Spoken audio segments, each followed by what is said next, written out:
Hey everybody, welcome to Alpha Flight Monday. We're on Alpha Flight number 19 today, cover date of February 1985.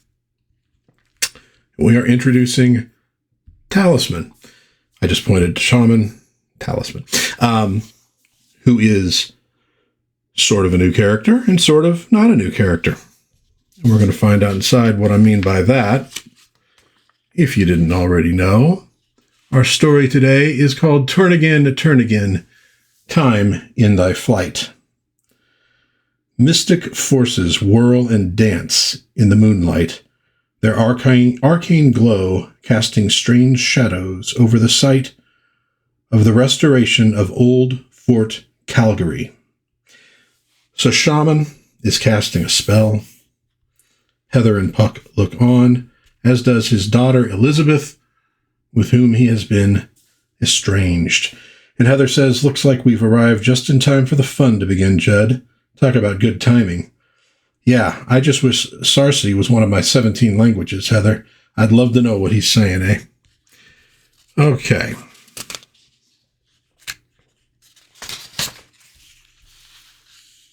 Should I do this like the old records when I turn the page? Ding! And so Elizabeth, looking on, she was unaware of her father's powers until very recently, and she's sort of telling a little background here of what happened in the last issue, where she and he went to deal with this arcane threat, and she was able to hold it back and essentially defeat it. And this was rather amazing to her. And she says, but defeating Rannoch seems to have been just the beginning. Now my father says we have to journey 100 years into the past to stop whatever started this mess. Wait, looks like the fireworks have finished. What's he saying? He says it can be done. So the idea here is they're going to go back in time to deal with this mess of this great beast called Rannoch, essentially possessing a man. And well, we'll get there. You'll see. But this is part of the sort of, I guess you can call it kind of the Great Beast saga in Alpha Flight. Now you also notice Heather is walking on a cane. That's from injuries she got in a past episode, or issue, sorry. You keep in mind she is a normal human being, no superpowers, has not taken on a superheroic persona yet. Okay, so they're making the preparations to go back, and he's, she's saying, Michael, you don't seem real happy that it's going to be possible for us to go back. And he says, well, I had hoped in my heart of hearts that the destruction of Rannoch had so dissipated the evil that the portal would have closed. This is not the case. Whatever dark act it was that set this sequence in motion, it is still vital, still active, and capable, I fear, of striking again. Probably because Lucas Stang is still alive, eh? From what you told us, he and his great-granddaughter are the focus of all this nastiness. Yes, it was through the granddaughter that Rannoch manifested and Stang himself demonstrated arcane powers. This disturbance is tied to something he did when he was a mere youth 100 years ago. Something unspeakably evil, some heinous pact with forces not of this world. Well, if there's any chance of this blowing up again, hadn't we better get it underway, Father? The fire is in her. Is it possible she is the one foretold? And then Snowbird arrives. This matter concerns me more than you, Shaman. The Devourer was one of the great beasts, they who I am set on earth to, by Hodiak. What is she reacting to? Ding! So when she lands, she immediately bows before Elizabeth. And this confirms to Shaman, that she is the one foretold of. An ancient and terrible prophecy is being fulfilled, friend Judd. My daughter is the embodiment of a great and powerful force for good. She is the breaker of dark spells, the one who binds all evil. Elizabeth, quickly, you must reach into my medicine bag If the evidence is true, you and you alone may draw from it the coronet of enchantment. And so she's obviously kind of startled, kind of amazed, and she's going to reach in and pulls out this coronet of enchantment. And she puts it on, and then, ta-da, she turns into Talisman. Although I don't think they're calling her that just yet, but she has this mystic costume on now. So she's now within the ranks of the Marvel Arcane heroes, like, this is a little bit crooked. Hold on a second. There we go. Much better. So like Doctor Strange, like Shaman himself. Elizabeth, are you all right? How do you? I'm fine, Heather. In fact, I think I feel better than I ever have before. Fuller, more alive. But Father, you said this was part of an ancient and terrible prophecy. What's so terrible? There's no time for explanations now, my daughter. You have just received a great gift. It must be put quickly to use. So, no more talk. We're opening up this portal to the past. We're flying through it. And we're landing in Calgary, just more or less after it has been incorporated in 1884. And by the way, I said this was a cover date of February of 85. It would have been actually on the stands in late 1984. Cover date's always a little different. Spidey's still fishing with the kids. God bless him. Hey, that was almost very wet arrival, eh? So you notice Puck almost lands in a puddle when he arrives and manages to flip out of the way. So the law approaches, seeing these people just suddenly kind of standing there, and with some illusion, they look as though they belong, and you notice Judd now looks as though he's a tall man instead of being this dwarf. I don't know that would have been a problem. I don't know that was illegal back in the day. So they head off to find the source of this evil, where all this started. And so it seems as though Elizabeth is able to find it. You see her glowing hands here. She's kind of following along, with what's going on. And so Judd looks in this window and he sees this scene of this very ancient shaman, I guess you could say, glowing, and these two, well, just call them cowboys. And one of them is holding a young woman. And of course, that's going to end up being this man's, I believe, daughter or granddaughter. Let's see. All right, old man, no tricks now. You know you can't hurt me or Luke, but pull any of them shenanigans of yours, and I'll let daylight through your granddaughter. Now you just get busy conjuring up this Ranak fella, and we can all come out of this with whole hides. Grandfather, no, don't do it. Do not force your luck, Zebediah Chase. You and Lucas Stang have been fortunate beyond your imagining. Take your ill-gotten gains and depart. Do not wish upon yourselves this ultimate folly. There is no one in all the world with power enough to truly harness and control a great beast. And, I just have a small dog, and I got to be honest, I can't harness or control him. So I have to think an uber-powerful, extra-dimensional being that represents the wildness of Canada would probably be a little bit difficult to hold on to. And so outside, Snowbird's like, okay, I got to get in there and kick some, mystic butt here. And Shaman's holding her back. No, not yet, not yet. He's going, her voice so cold. I delivered Snowbird. It was my magic that bound her godling form to the human plane. I thought I knew her well, but I have never seen her like this, not even when we battled the beast, Tundra. Snowbird, Narya, be patient. We must not tip our hand before the time comes to act. And so he's trying to warn these guys, this is a really, really, really bad plan. You don't want to do this. They're pretty sure they do, and they're going to have their way. And so he ultimately conjures Ranak the Devourer. Who summons the Devourer? And these guys, holy, they're amazed. One guy shoots at him. Of course, it's useless. Foolish, puny mortal, you dare pit your inconsequential weapon against Ranak. Since you are still very young, even by human standards. Perhaps in time you would learn the error of your ways. A pity then that you will not have that time. And he blasts him, but nothing happens because, see, they got these magical, like, amulets on. So nothing magical can touch them. Nothing can hurt them. And so this dude, Zebediah, is saying, okay, I want, he goes, you got these powers. You can give me anything, and I'm going to tell you what I want. And, of course, Rannoch is not real thrilled with this, you know. It's kind of like the whole concept of the genie and all that. Yeah, but he's going to play along. You are too wise for me, human. Very well. Turn and behold paradise. And so he turns around. He sees all these things that his greedy little heart has ever wanted. This beautiful woman, all this gold, all this treasure. And he approaches it and moves right through it. He can't touch any of it.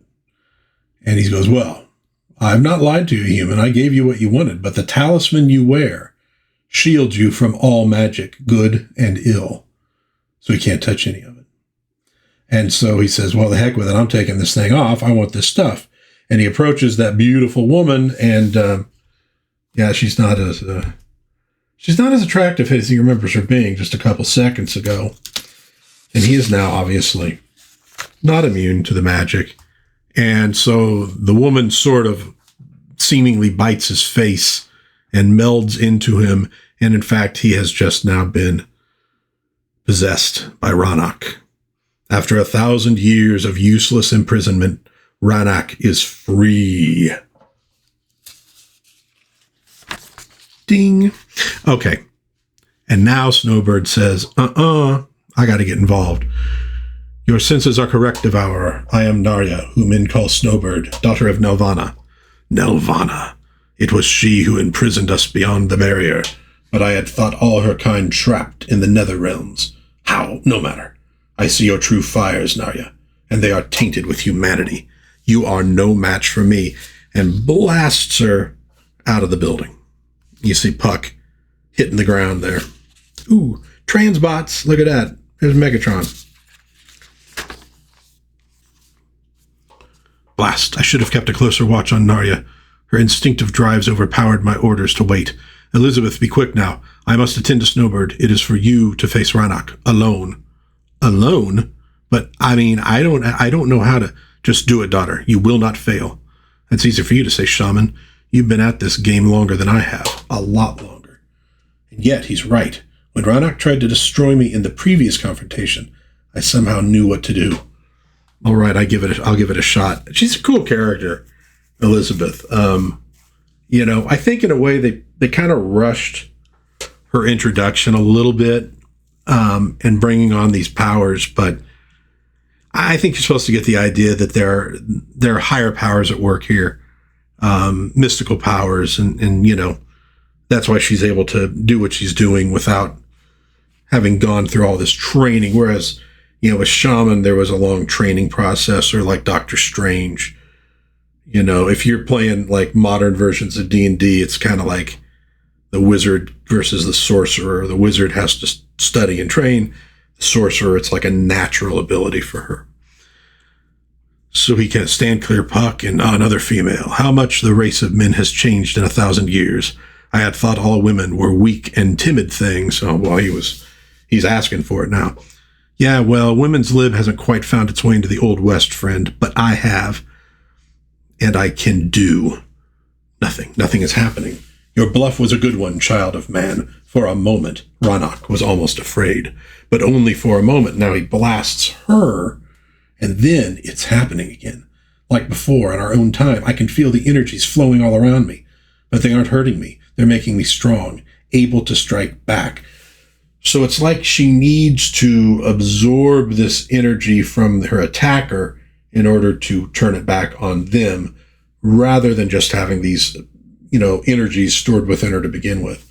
Now, meanwhile, Lucas Stang is trying to get, the F out of Calgary, we'll say. And Puck isn't having it. Leaps, takes him down from behind. And so he's not going to let him go. No way, friend. Your business isn't finished here, eh?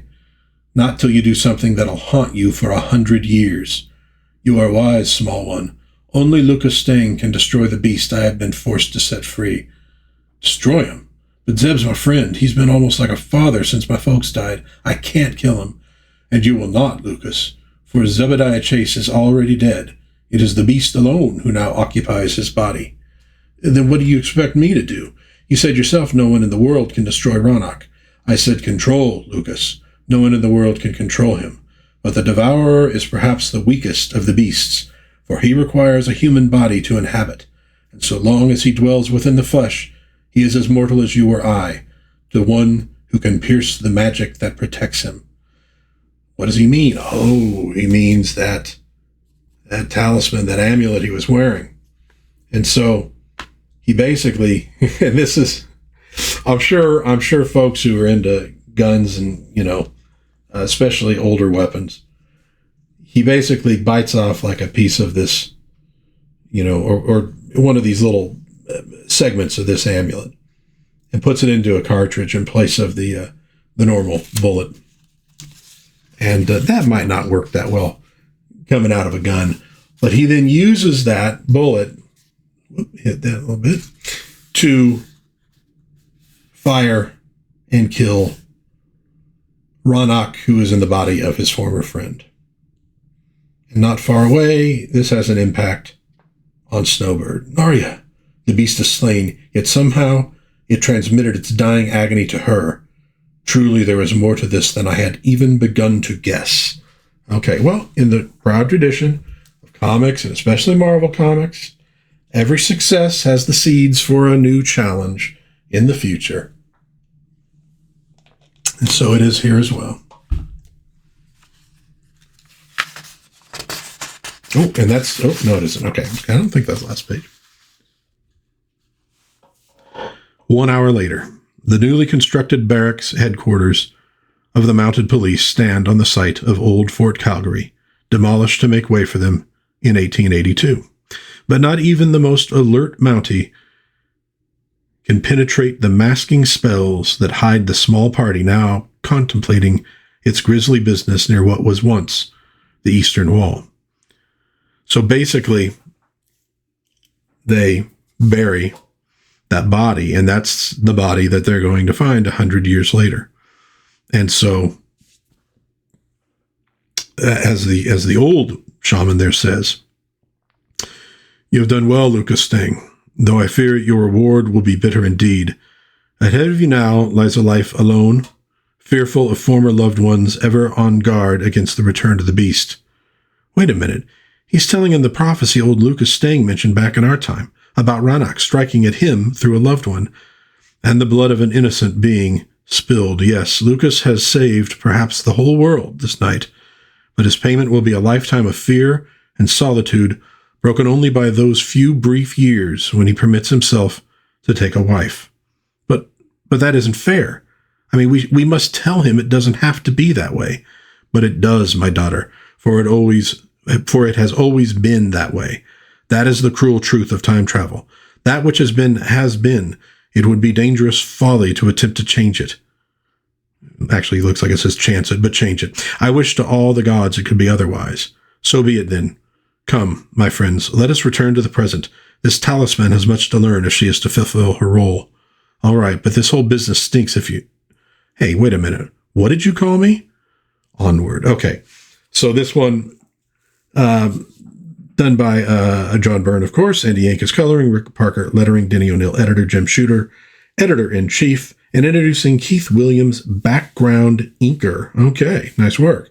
Dedicated to the city and citizens of Calgary, Alberta, Canada, in their centennial year. So you kind of get a feeling that might have been part of the point here of telling this tale of old Calgary, because I got to be honest, I'm not entirely sure what all that was. I mean, look, they went to the past. That means they were already in the past and had already done all these things. I don't know. It's a weird circle on this one. At a minimum, though, it introduces Talisman, shows somewhat how the powers work, introduces her into Alpha Flight, and begins that process, which, well, You can guess. you can guess. It's Alpha Flight. It's not going to be an entirely happy existence as Talisman. But this is really, I won't say this is the beginning of the Great Beast saga. We already saw them deal with Tundra, and we've seen a couple appearances, but it's building. It's building. And it's going to be bigger in the future. But for now, we're going to close the book on Alpha Flight number 19, the introduction of Talisman. You know, a sort of odd story. I enjoy the story. Good art, and I enjoy the story itself, but it's left you going, not sure why any of that needed to be. And boy, Heather kind of just disappears at a certain point. Or maybe, did she not go back with them? And it now occurs to me. Oh, no, okay, she didn't go back with him in the first place.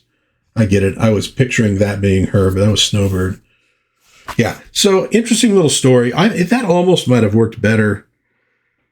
I don't know. I think there maybe was a better way to handle that one, in all honesty, so that it had more impact. In a way, it was just sort of like, yeah, we went back in time and nothing changed. So we just saw how it all happened. Okay, well, I guess that's important to an extent, but I don't know that was important enough. We'll leave it there. What did you think of this issue? Did you enjoy it? Do you see kind of what I'm saying? Or maybe I'm not getting the point and you could fill me in on why it was so important beyond just introducing this new character. I swear that this was the image of her used in a Marvel file in Dragon magazine that had stats for Alpha Flight. And I looked, and I don't have that magazine that she appeared in. So I'm going, well, then how did I know? I'm like, I don't think I got rid of any of those, but maybe I did. I don't know. Anyways, but what'd you think of it? Let me know in the comments. If you have any questions, please ask them. I'll do my best to answer them when I get a chance. If you enjoyed this video, please like, subscribe, share with others. That would be really groovy and help me out. But until next time, God bless everybody. Try to be kind to one another out there, especially in these daunting times we live in. And try to have some fun. And I will see you next time in Dad's Den of Pop Culture. Bye-bye.